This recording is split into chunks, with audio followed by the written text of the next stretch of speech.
Hey everybody, Matt McQueenie, Mix Minus Podcast.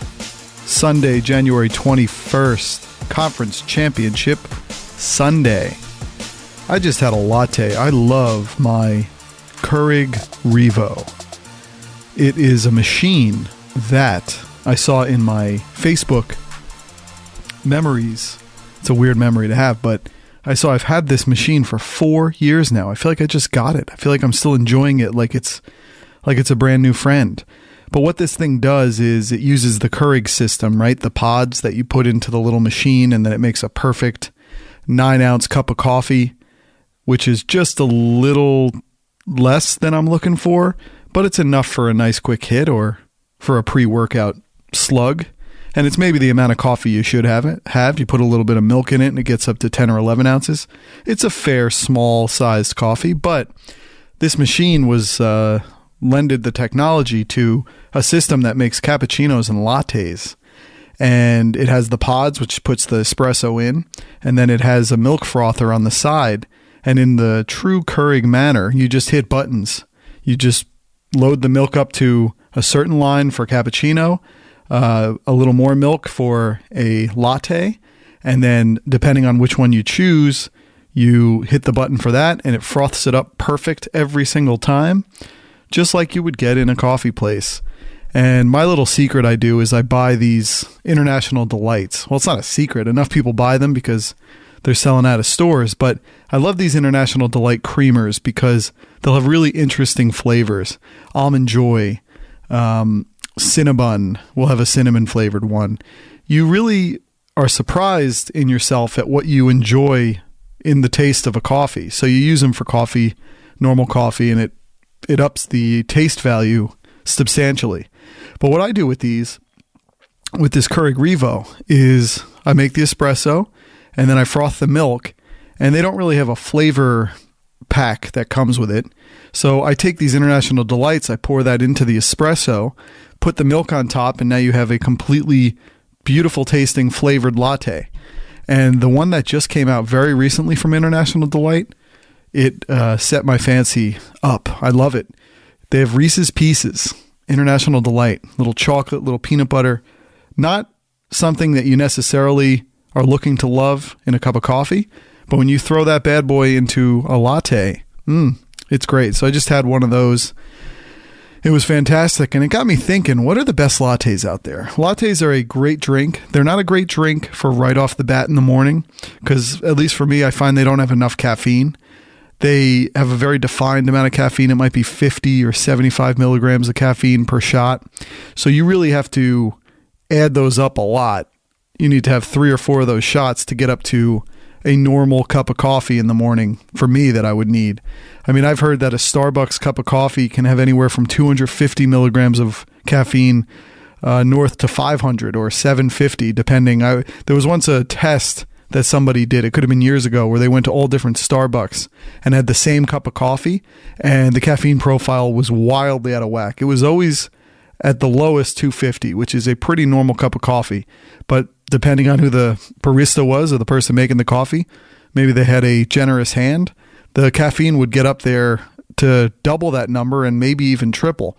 So when you get that, you don't understand what you're having, and all of a sudden you're just completely out of whack, and you're wondering, why am I so anxious? Why am I just fit to be tied, out of control?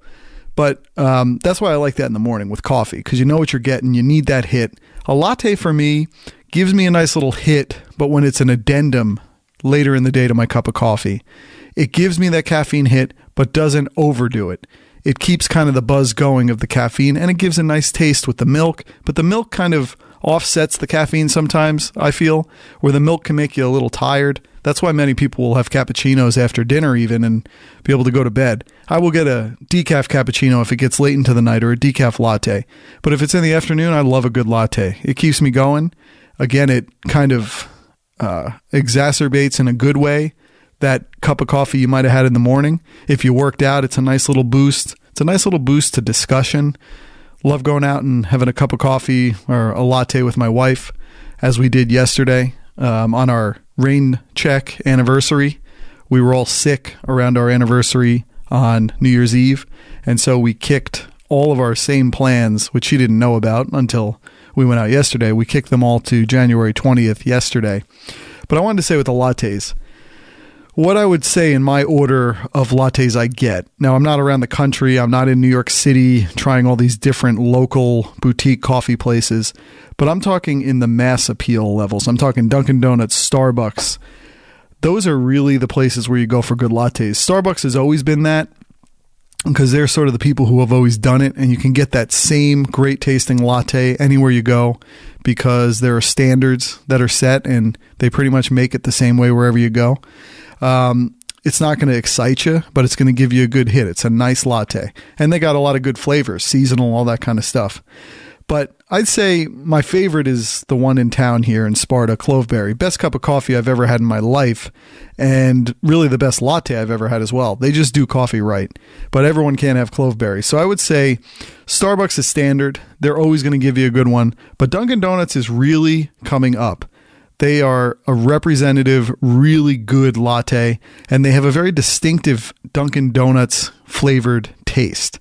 And it's very nice. It's very good. It's not too harsh. It's not too dark feeling. It's very bright. I enjoy them very much. And my wife and I actually got that on our way down to our hotel stay yesterday. Again, we had our rain check anniversary yesterday. My mom came up around 2, which I take great appreciation for, I appreciate her is what I'm trying to say.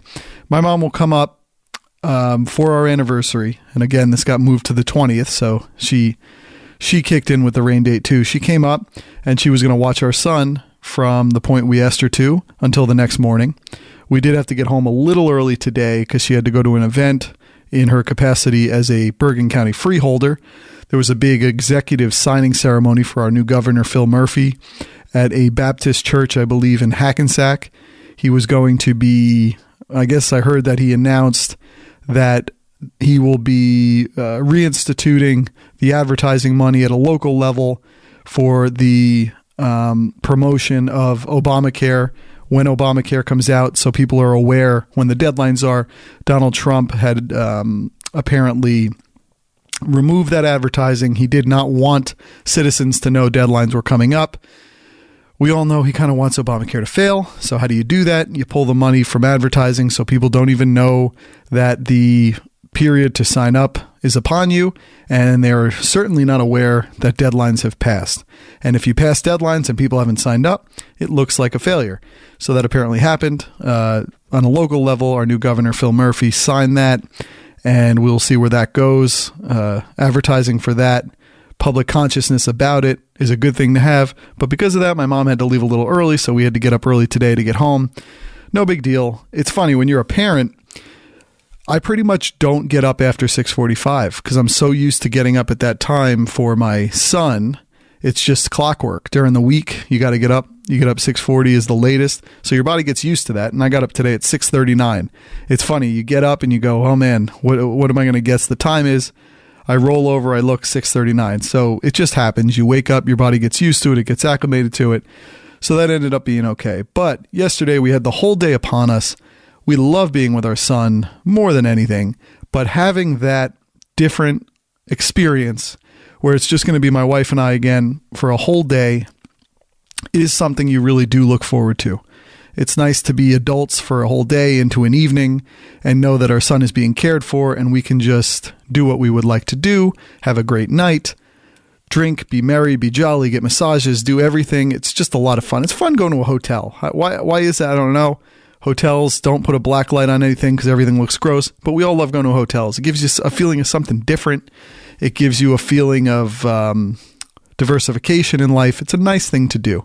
So we had our day yesterday where we went out and we decided, let's go see a movie. Let's see an Oscar movie. And as I said last week on the podcast, The Post, which is the Steven Spielberg Washington Post movie about the time around the Pentagon Papers in 1971 and kind of what was going on at the Washington Post at the time, their competition with the New York Times, the really the ascendancy of newspapers at that time, how important they were because we didn't have an internet, obviously. So newspapers were the news propagation system by which everybody got their information.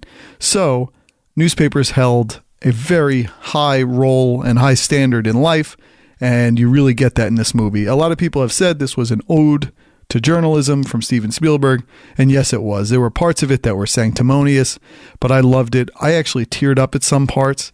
I thought Meryl Streep playing Katharine Graham, you couldn't have picked a better actress. I mean, pretty much you can't pick a better actress for anything.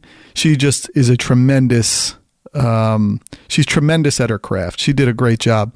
Tom Hanks was very representative as Ben Bradley. He did a really good job. It's funny with the newspaper movies that Spotlight was the one last year.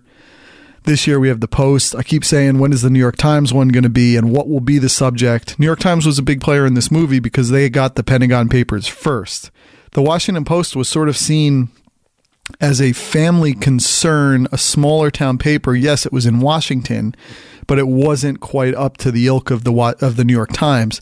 And so, things have changed a bit. New York Times, Washington Post are very kind of even now, although many would think that the New York Times is still bigger by some degrees. But just a tremendous movie. But I was going to say, in Spotlight, Ben Bradley Jr. played a major part, and in this movie, The Post, as well as in that old movie, All the President's Men, which was about the Watergate break-in, the man who played Ben Bradley, Jason Robards, actually won an Oscar, I believe, for that performance. But we had Ben Bradley Jr. in the movie last year being played by someone, and we have Ben Bradley this year. So just, I can't tell you how much I love the movie. I heard some kind of negative reviews about it from people I trust, from what they saw it. It's cheesy at times. It really is, but it's Steven Spielberg. The way he shoots a movie, it's a certain level of cheese. It's not going to be an art house flick. It's not going to be an indie flick. It's big. It's in your face in a good way. It is over the top. I mean, this man has made some of the great movies of our entire time, and he brings all these actors and actresses to boot into this movie, and they hit it out of the park. The movie was so well done. It was very, I would say that the term for it is, it was expository. So it's meant to explain. I was seeing this movie with my wife, and she is not someone who's up to date on what is going on in the movie at the time, with the history of it, what the, back and forth is, who the different characters are. And I found I did not have to explain it to her much, because the movie did a lot of explaining, either in the moment or it would fill in what just happened in a future scene. So it was very good about that. It was very descriptive about what you were watching, which is important because it was all over the place. It was a TikTok. I mean, I couldn't believe how enthralling the movie was. I couldn't believe how much, just sort of how, it was gripping. It's crazy how you can do that with a movie about a newspaper, but it really was. The investigation. Bob Odenkirk was the reporter at the Post who got the Pentagon Papers, because basically what happened is the New York Times released these Pentagon Papers, wrote stories about them, and then the Nixon administration put an injunction against the Times. And until that injunction could go before the Supreme Court, they could not post any more about it. But obviously the injunction was at the New York Times. So in this small window of a handful of days, which in the internet period, a handful of days is like forever. There's a million things that can be done in that time. But with newspapers, it was really only a morning and evening edition. So a couple of days is, two news windows a day, basically. So Ben Bradley, played by Tom Hanks, saw an opening to try to fill the news gap that the New York Times was not allowed to report, but you knew this information was out there. So if the Post could get it, they could publish it, because technically in a loophole kind of way, they were not in the injunction. It was the New York Times. And it was furious getting these papers. It was a furious pace. They come to Ben Bradley's house. His wife is played by Sarah Paulson, who's a tremendous actress. She's in a lot of, I think, Broadway type of stuff, but she's in a lot of these Ryan Murphy shows. She was in The People.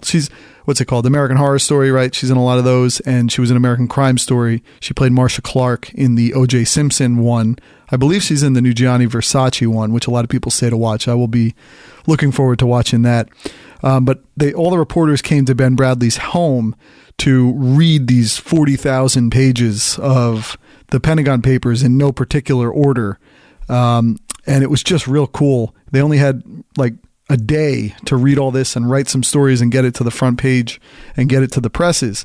And so while they're doing that, there's this legal angle going on where Katharine Graham, again played by Meryl Streep, has to decide whether they will publish it, whether they will go on the limb and be the only people to publish this when everyone knows that the Nixon administration was going hard at the Times and would probably go right back at the Post as well. And Katharine Graham had these famous parties where she would have a lot of members of high society in Washington, members of the administration,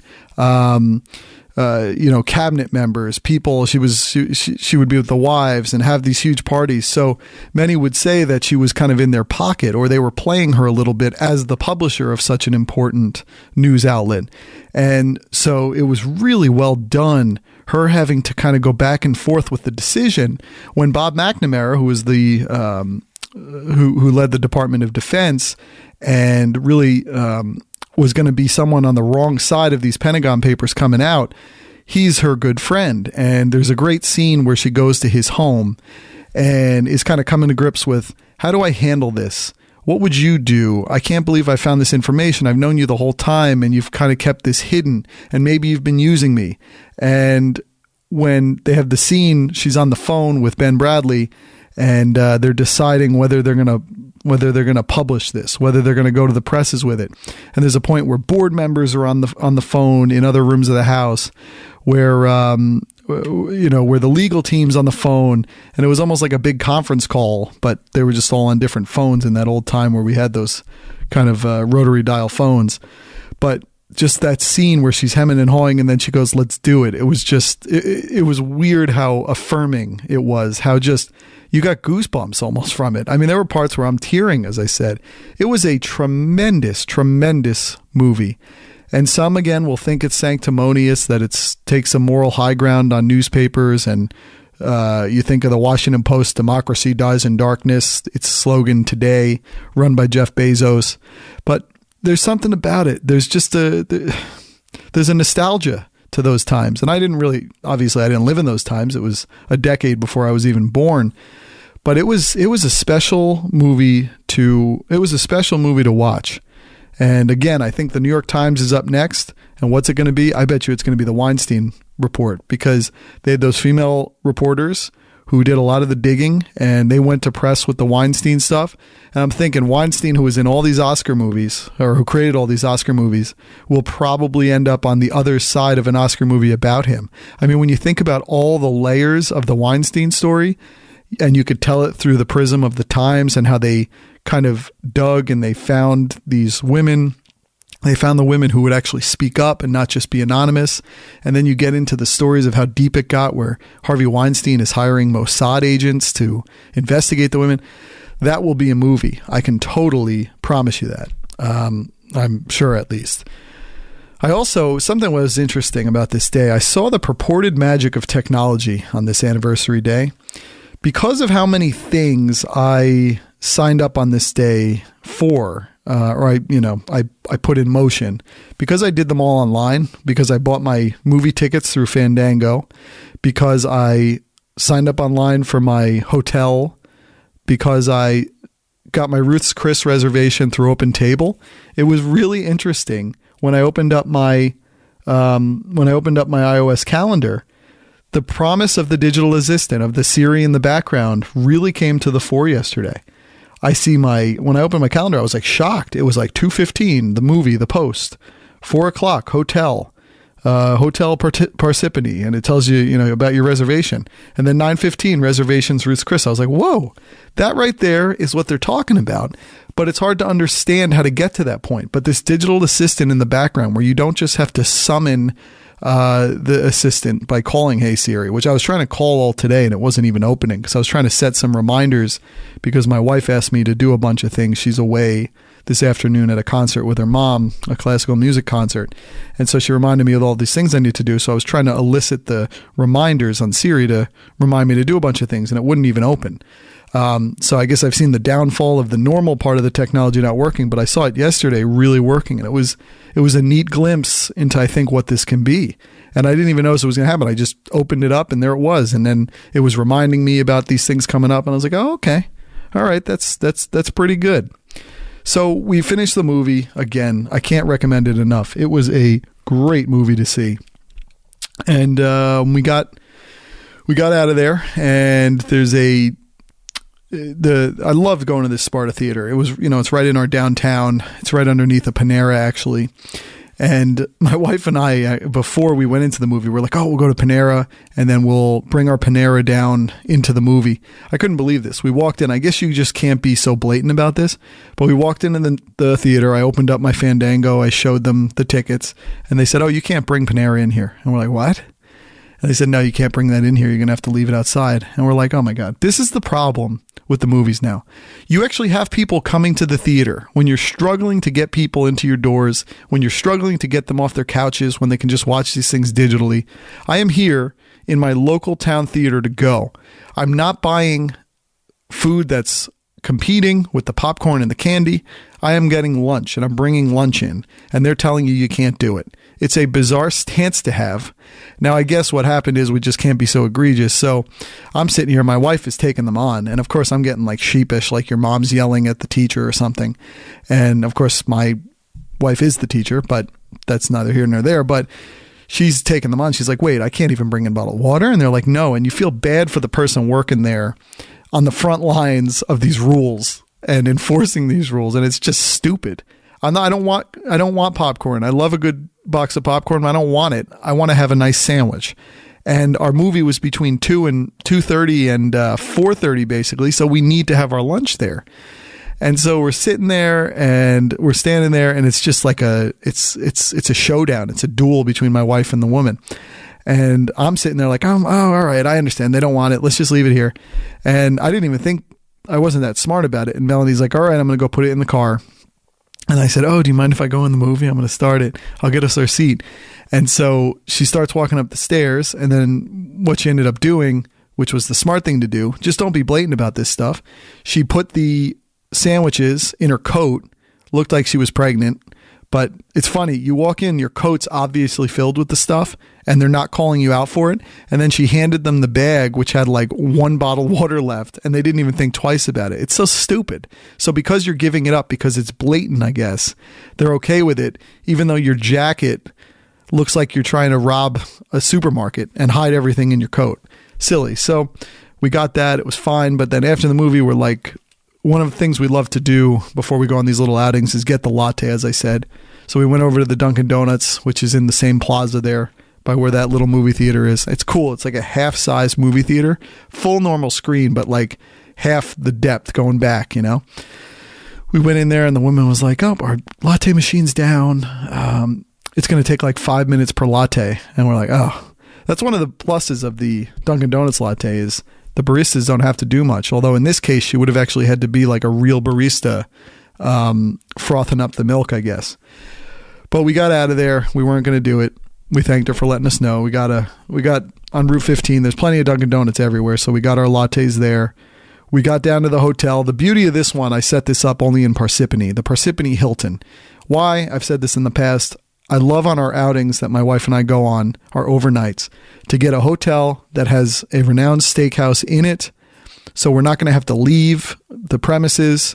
We can just put our nice clothes on, walk downstairs, don't have to go outside, get in there, drink all the wine you want, all the cocktails you want, eat all your food, and then you just walk back out and head back upstairs. You don't have to worry about driving. You don't have to worry about anything. That is one of the things I love doing. So we do that, and then we usually like throwing a massage in there. Often you can get massages in the hotels. This time I could not do that, and I ended up doing a Massage Envy. I'll tell you what, Massage Envies are everywhere. They're like Dunkin' Donuts. And I know that BuzzFeed came out with that thing where Massage Envies were sexually harassing customers or whatever, but it's hard for me to tie what a few rogue employees are doing in a sort of freelancing type of situation where there's these franchises everywhere. It's hard for me to tie that to like a central company to say that they're rampant about this. Like they're putting memos out like, if you're going to sexual harass, do this. So I know you could say, well, you shouldn't go there because they have this, but I just don't think of individual massage therapists as the company. I don't know. Call me crazy. And my wife and I used to be Massage Envy customers many years ago. We were subscribers. You pay like $50 a month, which ends up getting you like one massage a month at a really good price, $50 or $59. That's a tremendous price. That's like half the price of going to just a massage parlor, like an upscale one. So what I did here was I thought, wow, we can go to Massage Envy and you're able to get in there. You don't have to be a member, and they let you get an introductory rate. So you end up going there for the price of being a member. And so you can pay $100 each, and that includes tip, and you get a 90-minute massage. So I was like, wow, let's save some money. If you go to a massage place, like in a hotel at a spa, it can be like $125, $130 before the tip each. And that's for a 60-minute massage. It's like $1 per minute. This was a much better deal. And it's the same thing. It's massage tables, couples rooms. We were able to get the couples room. I always like the couples room because then it gives you sanction to not have to talk, because there's two people in there to play off each other. So if like one's having a conversation, it'll be weird. When you go into a massage room and it's just a single massage, often you end up talking to the person the whole time. And I just like locking down, closing my eyes, and just like dozing off and thinking and just having your entire muscle system just obliterated. But I used to think it was obliterated, but after I got Rolfed, this was like easy street. But anyway, we got down to the hotel and it was about 5:00 at this point. We had an hour and a half before our massage, so Melanie had to do some work. I watched the end of the Cavaliers game. They were absolutely dismantled at home by the once hopeless themselves looking Oklahoma City Thunder. That's a brutal home game. They gave up 148. 148. Cleveland don't look too good. But I'll tell you what, Cleveland always does this. They don't look good because they're all bored of the regular season. You go to so many finals in a row, who cares about the regular season? There are no statements in the regular season anymore. Your statements are in the playoffs, and that's where you get things done. Oklahoma City has to make statements now because they're building towards being a deep playoff team. But man, there is an embarrassing stage too, though, where even not caring that much can make you look really bad. And then there's the stories for days about how bad things are, and you don't want that either. You almost just want to be right above the level where you're putting out pretty good winning streaks, where maybe you're losing a couple, but you're not being embarrassed, and so no one's going to pay attention. When you get embarrassed and everyone's talking about, oh, is LeBron leaving? Oh, this roster's bad. They're fine. I mean, nobody's going to just... I don't think anyone's beating the Warriors, as I've said, so I think that is the ultimate thing that's a problem, is that not only do you want to just get to the playoffs to make your statement games, but you kind of go through a regular season with the whole what's the point? And it goes on forever, and it's hard to create juice when you've been to so many finals in a row. Thinking of LeBron being your main player, thinking of even Dwayne Wade, like he's been to many finals with LeBron. I mean, he's older, he's 35 or so. All these players, it's just, where's the juice coming from? Where's the young player who's driving them? They don't really have it. You get to be a veteran team, and these regular seasons are just... they're just something to live through. They're like a northeastern winter. You just look to get through it and get to nice weather. You know you're going to have to shovel. You know you're not going to be amazingly happy or productive every single day. You just slog through it. It's the long slog. It's like life. Not to sound negative, but that's where they sort of are. But it just opens you up to being embarrassed really quickly. So that was really a tough thing to watch. But I watched that. I also continued reading my Fire and Fury book, the Michael Wolff story inside the Trump campaign and first maybe 9 months of the Trump presidency. So, but now nearly I'm halfway through, right? So I'm about 50% through. That's how we talk in Kindle Ease, is you go by percentage. So I'm about 50% through. But now I'm reading it with a keen eye towards something I saw earlier in the day yesterday. It changed the dynamics of my reading. This is already an engrossing book. You just can't put it down. Tremendous book. But on Bill Maher's Real Time show, which returned for its 16th season on Friday night. He'd been gone for a couple months, his normal off time. He was actually in Hawaii when that ballistic missile alert went out. But he had Michael Wolff on, the author. And Maher asked a great question on this show. So as I said, I'm trying to run on my treadmill and watch something so my head's up and I'm in perfect alignment. So Bill Maher's good. It's a good show to get through. I'm mostly up to date on everything he's talking about, but I appreciate the humor. I appreciate the guests. I appreciate the rapport and the conversations. But he asked a great question, and this is in the segment where he sits down with the one guest. I give Bill Maher so much credit for what he does on his TV show, to be live, to do a monologue, to go into the one-person interview, to go into the panel interview, to go into the bringing in the special guests to the panel, to doing the new rules. It's a tremendous juggling act he does, and he does it so well. But he asked a great question to Michael Wolff. He said, what have you been surprised that no one has noticed or talked about or asked about your book? And he was being kind of coy, Wolff, but he said he kind of alluded to the womanizing we have seen of late tied to the Stormy Daniels porn star revelation stuff. And he kind of seemed to intimate that Trump is having an affair with someone around him right now. And so now I'm really reading this book. And he said that because he said if you read the book carefully, it will be maybe obvious, maybe clear who that person is. And man, am I reading it that way. And there's only one person I can think of. Don't call me slanderous right now. I'm just putting it out there. But I think it's Hope Hicks. It's this 27-year-old girl who doesn't seem to have any credential to be pretty much the most trusted body person for the president. It's a bizarre thing. And it's also the woman that I guess had kind of an affair with Corey Lewandowski. And then Trump said you were the best piece of tail he ever had. I mean, this guy's like 71 talking to a late 20s girl who's even younger than his own daughter. I mean, totally weird thing. But I think it's Hope Hicks. But now I'm reading this book just totally looking for this like a detective. Very smart by Michael Wolff. Great question by Bill Maher. I love those meta questions where somebody has a guest on. You see this on podcasts a lot. They have a guest on who's made the rounds of a million places and they almost ask, so what do you think of going around and talking to people? It becomes its own like meta conversation. Or what do you want to talk about that you haven't talked about or that you're surprised no one else has talked about? I always love that line of questioning, but you need to have a guest who's been on a million things as Michael Wolff has. So, I'm really interested in that, but it's got to be Hope Hicks. I've been very surprised by the level of, I don't know if it's prowess, but the level of like intense sexual activity that Trump seems to need to have, even up into being 71. I mean, I guess more power to him, even though it's kind of depraved in some respects. But man, like to even just have 19 accusers out there about being harassed or intimidated sexually, there's got to be that's got to be a small percentage of those who might have done it willingly. So I guess that's much more a part of his life than I ever thought. But the stuff coming out of Stormy Daniels has been kind of crazy reading it. But yeah, that whole thing with the womanizing being a part of what's going on still, whoa, look out for Hope Hicks. She is attractive, I will say that, but man, what the hell's going on? So, talked about the massages. Massage Envy is a good place to go if you're looking for a massage option at really good price. We got back to the hotel when it was over, just after 8 p.m.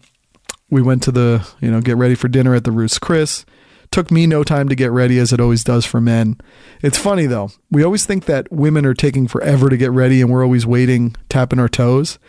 But it's actually more even than you think in the waiting game. Because as men, we have two things that we take forever at in bathroom activities that women don't.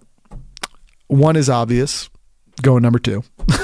We turn it into an event. You get your newspapers, your books. You're in there well past the time of the activity because there's just something about it. Feels like the most productive and happy you ever are is getting things done while you're doing that. But 2 is showers.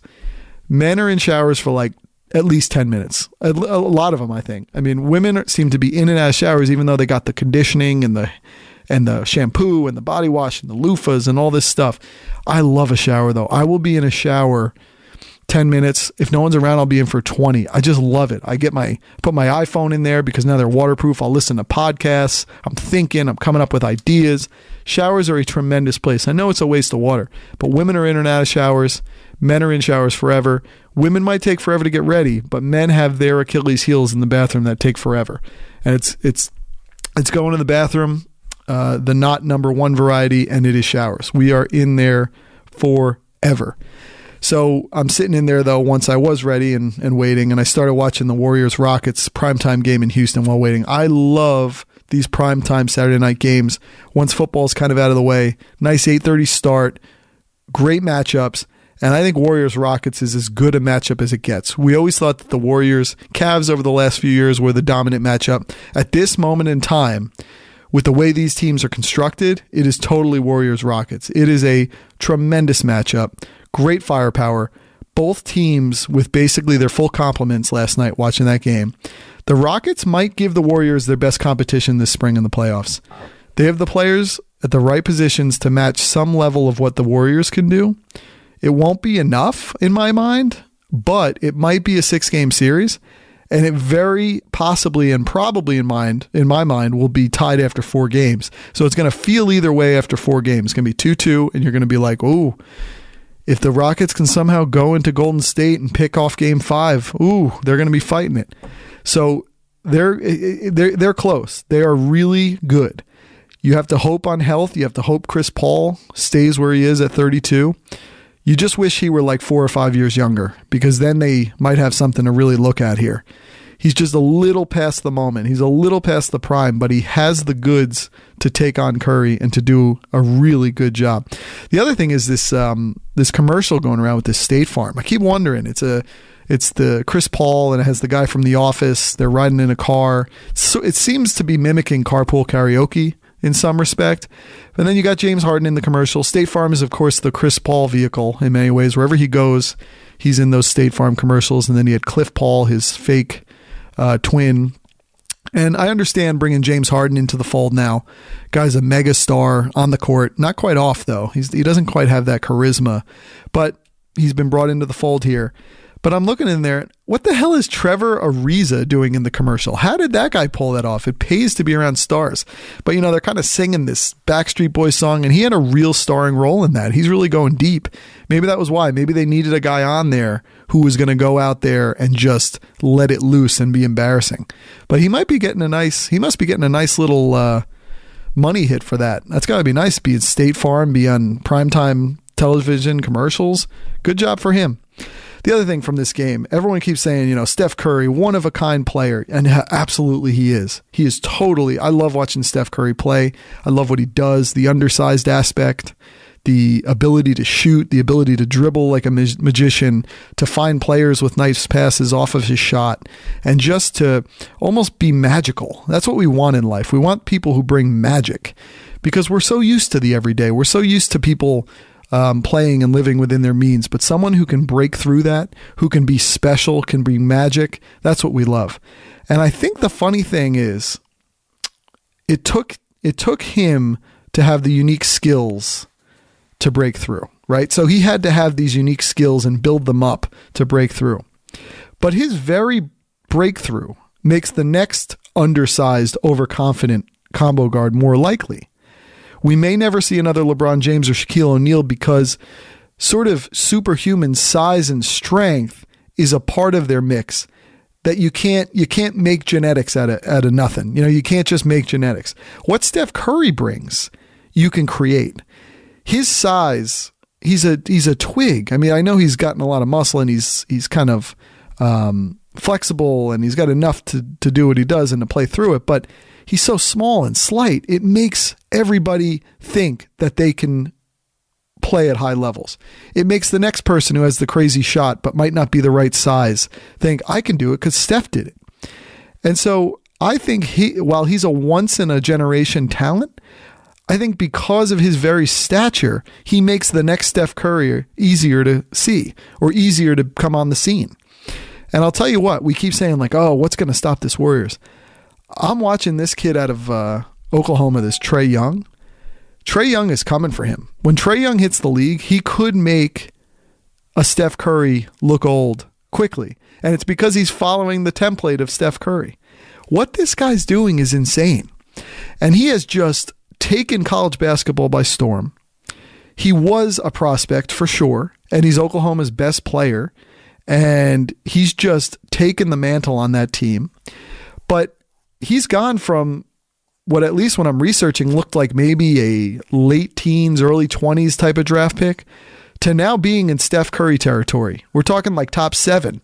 And I've seen some mock drafts that have him around 7, which could be like the Bulls or something like that. But I'll tell you what, it's going to be hard being Orlando, who is just nondescript. They're losing epically. They've just gotten every draft pick wrong. People that you would have drafted, but they just have drafted everybody wrong. They haven't gotten one right. And they are just epically inept. They're awful looking. And I don't know how you're going to pass on a guy like this who has this magic in his bones, who, I mean, you think of like the Timberwolves all those years ago, drafting 2 point guards before Steph Curry was drafted, drafting Rubio, drafting Johnny Flynn. And man, you could have had Steph Curry. I think you got to draft. If I'm Orlando, I got to spice my team up. I'm missing this quotient. I need a player like this. I need somebody who's going to energize and enervate my roster. And I think a guy like Trae Young makes that roster, it turns that roster on. It catalyzes it. It makes Aaron Gordon look unbelievably good now that he's added a bit of a 3. He needs somebody who's going to carry the chip, though, and turn him loose, unleash him into being what he needs to be, which is not a number 1. And I think it's going to be hard if it gets to that point and they don't draft him.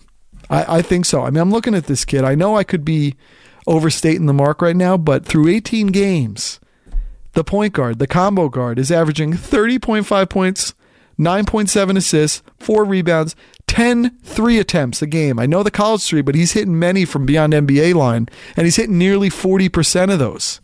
This kid is special, and I think he's a water bug, he's a jitterbug, he's whatever you want to call it, and he will energize a roster. I think the way Steph Curry has, and he is made possible because of Steph Curry before him. People now will open their eyes to that undersized guard who seems to do things that the NBA has never seen. That was what Steph brought to the table, and that is what the likes of Trae Young can bring forward and might make a team like Orlando not make the mistake that a team like Minnesota those years ago made by not getting Steph Curry and drafting, and even worse than that, drafting 2 point guards ahead of him. That looks real bad now. And Minnesota is back in play now. They're looking real good this year. They've gotten some draft players. They've gotten Karl Anthony Towns. They have a good roster of players. They have a Thibodeau kind of veteran presence going on here. They got a Wiggins at a number 1 who is definitely not a number 1, but is a worthy number 3. And they got Jimmy Butler. They imported him in. Really good. But man, Steph Curry changes things. And maybe he didn't have the chance to change things on that roster. Maybe he's in with a coach who doesn't see what he can do and doesn't allow him to freelance, because that's where he's at his best, when he's allowed to pull up from 40 feet, when he's allowed to feel the fire, to miss 4 in a row, because that 5th will start the cascade. So you never know, but I think it's going to be hard for a team like Orlando to not get a guy like Trae Young. So, all right, let's call it there, folks. Great talking with you on this conference championship Sunday. I look forward to kicking these games off now. I think my son finally fell asleep. I'm watching him on my Nest Cam here. He was up forever. He was pretending. He knows how to get out of his crib now from his nap. He just has to yell, "I pooped, Dad, I pooped," because he's potty trained, but he does wear a pull-up during sleeping periods. And he knows that if he poops in his pull-up, we're going to have to get him out. And then if we get him out, he might be able to convince us to get him downstairs. Negotiating with toddlers are like negotiating with terrorists. You never have an upper hand. But it does appear he's asleep. If he didn't sleep, I was going to be in a lot of trouble, because if he didn't nap, it's going to set my wife off. She's going to be in a bad place. She's going to worry about where he is tomorrow when he's with her mom. She's going to worry about a lot. So he did get sleep finally. Thank you, Liam. Thank you, folks. I'll talk to you later.